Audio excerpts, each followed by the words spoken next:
காட்டுறது. அதுதான் இந்த சூட்சும முறையை நீங்கள் கைப்பற்றிட்டீங்க அப்படின்னா எல்லா ஜாதகங்களும் கோட்டீஸ்வர ஜாதகம் தான். இதை தெரியாமல், வழிவகை தெரியாமல், புரியாமல் தான் நம்ம ஓடின்னு இருக்கோம். அப்போ கண்டிப்பாக நுணுக்கங்கள் ஜாதகத்தில் இருக்குதா அப்படின்னா கண்டிப்பாக இருக்குது. அதில் எந்த மாற்று கருத்தும் கிடையாது.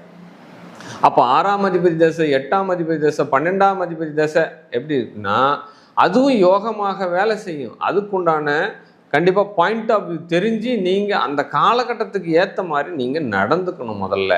அப்போ சொல்கிற கைட்னஸை கரெக்டாக ஃபாலோ பண்ணாலே உங்களுக்கு உண்டான சூட்சும விதிகள் தெரிஞ்சு நீங்கள் பலவானாக மாறிவிடுவீர்கள். ஆமாம், கண்டிப்பாக சனி தசை நடக்கும்போது அந்த காலகட்டத்தில் தான் நீங்கள் பார்ட்னர்ஷிப்பில் தொழில் ஆரம்பிப்பீங்க. அந்த காலகட்டத்தில் தான் ஏதாவது ஒரு சொத்தை வாங்கி போட்டு சொத்து வில்லங்கமாக அமைஞ்சுவிடும். அப்போ தொழில் புதுசாக ஆரம்பிச்சிருங்க. அந்த தொழில் ஏற்றமில்லாத நிலையை உருவாக்கிடும், பெரிய கடனை கொடுத்துரும்.